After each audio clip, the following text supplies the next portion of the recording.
Hi there, and thank you so much for joining me at my Crunchy Life podcast. Today I want to talk about the importance of good fats. Now, I'm sure, like most people in the world and in America, you enjoy going out to eat every now and then. And, I'm sure it's one of the last things on your mind, what kind of fats your food is being cooked with. Unfortunately, if you have any autoimmune issues or inflammatory issues, you should absolutely be paying attention to that. We're going to talk a lot about soy and canola oil and why so many people in the world are having all of these issues right now. Alzheimer's and dementia, breast cancer, cardiovascular disease, depression, gut issues, insulin-resistant issues, diabetes, arthritis, obesity, the list goes on. And unfortunately, a lot of these are linked to the fats that we're using in our everyday life. Now, a long time ago, in the 1900s, the 20th century is when we started to use things that weren't butter and lard to cook with. Apparently, it became an issue because there was a unsanitary meat issue happening. And so it was a perfect opportunity for a lot of these seed oils to kind of slip into play, where a lot of things, the soy oils and the canola oils, were actually being used only in machinery plants to lubricate machines, which I know it's kind of hard to believe. Most of them are tasteless. However, rapeseed oil, aka canola oil, originally was a bitter tasting oil. They did a couple things to it and switched it around and used a different version, but it's still not among the healthiest by any means. But there is a allegation that Canada paid the sum of approximately $50 million to the FDA to get rapeseed oil deemed as safe. And that was actually by a book, Young Again, and some other books also bring up that allegation. I'm going to give you a whole list of my references at the end here. But we're going to talk a little bit more about soy oil as well. So if you're having thyroid issues, if you're having autoimmune issues, soy is linked to a lot of those issues, especially if you're having thyroid issues. It's a pseudoestrogen, and when you introduce that into the body, a hormone it doesn't recognize, a lot of times it doesn't know what to do with it. It doesn't know if it really is an estrogen, and having too much estrogen in the body can really mess us up. I don't know if you've noticed, but a lot of women are having worse PMS symptoms. They're having earlier periods. A lot of these girls are starting their woman's cycle a lot earlier than they ever did in life, and we're having harsher change of lives. So soybean oil and canola oil is an omega-6.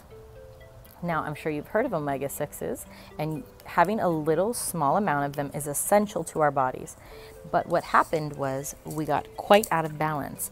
So what's happening here is soybean and canola being introduced and taking the place of all the animal fats that we were using is now upping the oxidative stress, because having too much of these omega-6s and having them heated up, and now if they are introduced with an omega-3, it actually doubles the oxidative stress level, and they heat very easily. So what happens is they go toxic. And if you keep heating them up, if they're in a fryer and you keep heating them up and you keep heating up, then in the body it's oxidative, and that's why we're getting all these illnesses. It's basically like, imagine it like rust in the body, just like adding rust and pungent, rotting oils in the body. So between 1909 and 1999 is when soybean oil was really, really starting to be used here. And around that time is when we started to have that American diet shot up with inflammation and issues in the body.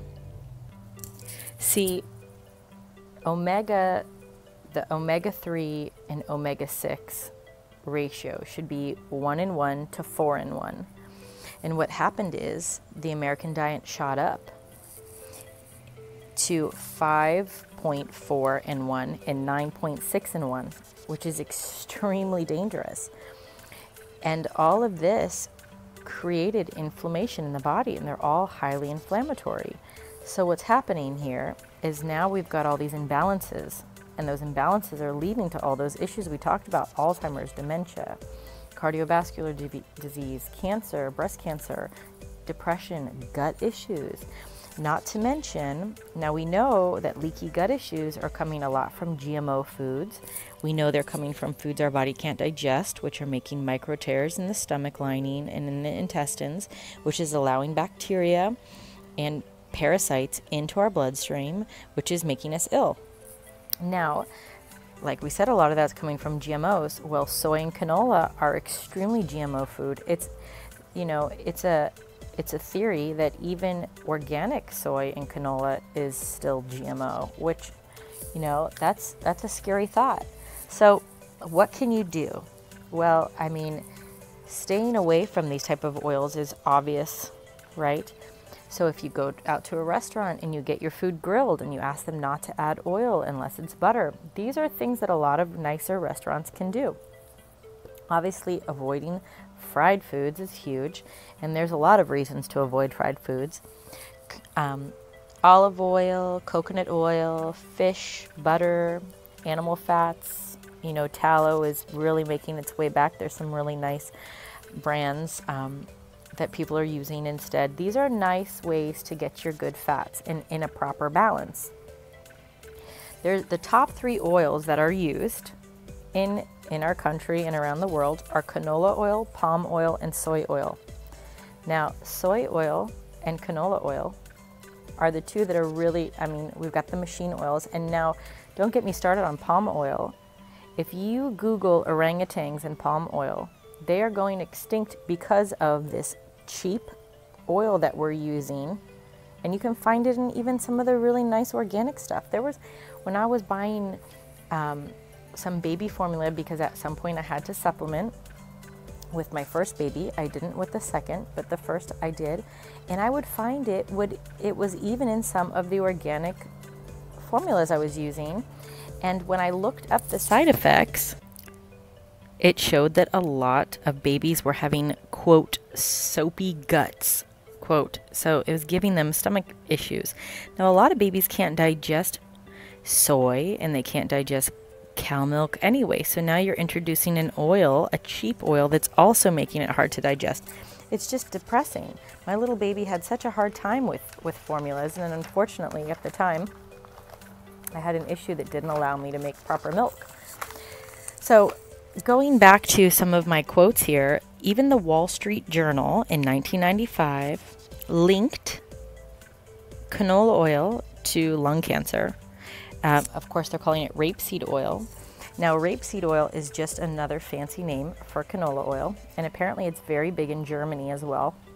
So America's not the only one using it. But did you know that insects won't even eat rapeseed? I don't even know if they have to spray it, but they might anyway. So how horrible is that? I remember I was really young, and I had a sucker or something, and it fell on the floor, and I remember coming out a week later and it was still there, and even the insects were going around it. And at that point I knew even then, wow, if even the bugs won't eat it, there's a really good chance this isn't real food. So John Thomas wrote a book called Young Again, and in it he references and he talks about England and Europe, and how this is a while back, how they used to feed some of their farm animal, their sheep, pigs, and cows, rapeseed because it's cheap. Now keep in mind that corn and soy is something that they're feeding a lot of our animals now. But anyway, they were feeding the rapeseed to these animals, these farm animals, and they noticed they started to go blind, and then they'd get violent, and they were attacking people. Yeah, just let that sink in for a minute. We're eating rapeseed oil all the time in a lot of our foods, and these animals were eating the rapeseed, and they were going blind, and they were going nuts, attacking people. And they stopped feeding it to the animals, and there were absolutely no more attacks afterwards. Yikes, yikes, yikes. So there's that little note, and I'm going to go ahead and reference that guy's book along with some of the other things I talked about. So I just want you to keep in mind when you're going out to restaurants, remember that you're voting with your dollar. Every time you go somewhere, if they don't serve what you want, mention it to them. Have them mention it to the cook. Have them mention it to the owner. I had a girlfriend tell me that she went to a restaurant. She absolutely loved it, but she got sick afterwards. She found out they were using soy oil, and she recommended they use olive oil, and they never changed over. She never went back. But you're voting with your dollar, and that's something to know. There's a couple restaurants I go to, and I ask them, what oil are you using? And I'll tell you what, probably five out of maybe even 9 out of 10 times, they're going to tell me it's soy oil or canola oil. Sometimes they'll tell me it's butter. And I want you to just take a note. When you go and buy things, look on the back. You're going to be surprised how much has soy in it. I looked on my mayonnaise the other day. Soy was the first. Soybean oil was the first. Most of your items that you're going to buy, frozen section, if it's processed, even if it's organic, because I only buy organic stuff. I buy stuff from Costco, I buy stuff from the store, from Nature's Place and Publix and all over the place, and I'm always looking, and I'm always so surprised. These people go all this trouble, they go to all this trouble to make organic products, and they use these cheap filler oils because not enough people are voting with their dollar. I can't tell you how many times I've had to put a product back because it has soy. There are very few mayonnaises without soybean oil in them. Check out your salad dressings. You're going to be surprised. Canola. Even I was buying every now and then, my daughter loved these organic French fries at the store. I found all of them have soy or canola oil. I can't buy them anymore. We home make them.